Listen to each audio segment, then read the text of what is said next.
தங்கராஜுக்கு திடீர்னு நெஞ்சில பயங்கரமான வலி ஏற்பட்டுச்சு. தலை சுற்றிக்கிட்டு கொமட்டிக்கிட்டு வந்துச்சு. தங்கராஜுக்கு ஒண்ணும் ஓடல.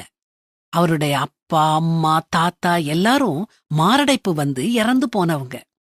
ஐயோ, தனக்கும் வந்துட்டுதேன்னு பயந்தாரு. உடனே ஆம்புலன்ஸ கூப்பிட்டாங்க.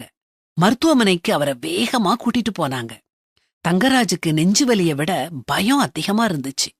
தனக்கு என்ன நடக்குமோங்கிற அச்சத்துல அவர் தன்னுடைய குடும்பத்தை நினைச்சு பார்த்தாரு. தான் இல்லாம அவங்களால சமாளிக்க முடியாதேன்னு நினைச்சு ரொம்ப வருத்தப்பட்டாரு. டாக்டர் அவரை நல்லா சோதிச்சு பார்த்துட்டு அவருக்கு அசிடிட்டியும் நெஞ்செரிச்சலும் இருக்குதுன்னு சொன்னாரு. மாரடைப்பு இல்லன்னு சொன்னாரு.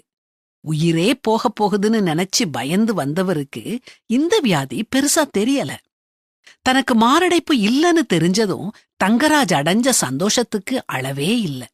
தன்னுடைய உயிர் போக போகுதுன்னு அவர் நினைச்சப்போதான் அவருக்கு தன்னுடைய குடும்பம், தன்னுடைய ஆரோக்கியம், தன்னுடைய உயிர் எல்லாமே மதிப்புள்ளதா தெரிஞ்சது. கடவுள் நமக்கு கொடுத்த உயிர், ஆரோக்கியம், குடும்பம் எல்லாத்துக்கும் நம்ம கொஞ்சம் கூட நன்றி இல்லாம எவ்வளவு நிர்விசாரமா இருக்கிறோம். இதெல்லாம் சின்ன விஷயம்னு நம்ம அலட்சியமா நினைக்கிறது நம்மளை விட்டு எடுத்துக்கொள்ளப்படும் போது அதை விட பெரிய விஷயம் எதுவுமே இல்லைன்னு தோணும். பிரச்சனைகள் இல்லாததுனாலேயோ அல்லது நம்ம ஆசைப்பட்டதை அடைஞ்சதுனாலேயோ மட்டும் சந்தோஷம் வர்றதில்ல. நம்ம வாழ்க்கையில கடவுள் கொடுத்திருக்கிற உறவு, நட்பு, ஆரோக்கியம் இவைகள் எல்லாத்தையும் புரிஞ்சு இவைகளுக்கு முக்கியத்துவம் கொடுத்து கடவுளுக்கு நன்றியோட இருக்கிறதுல தான் உண்மையான சந்தோஷம் இருக்குது.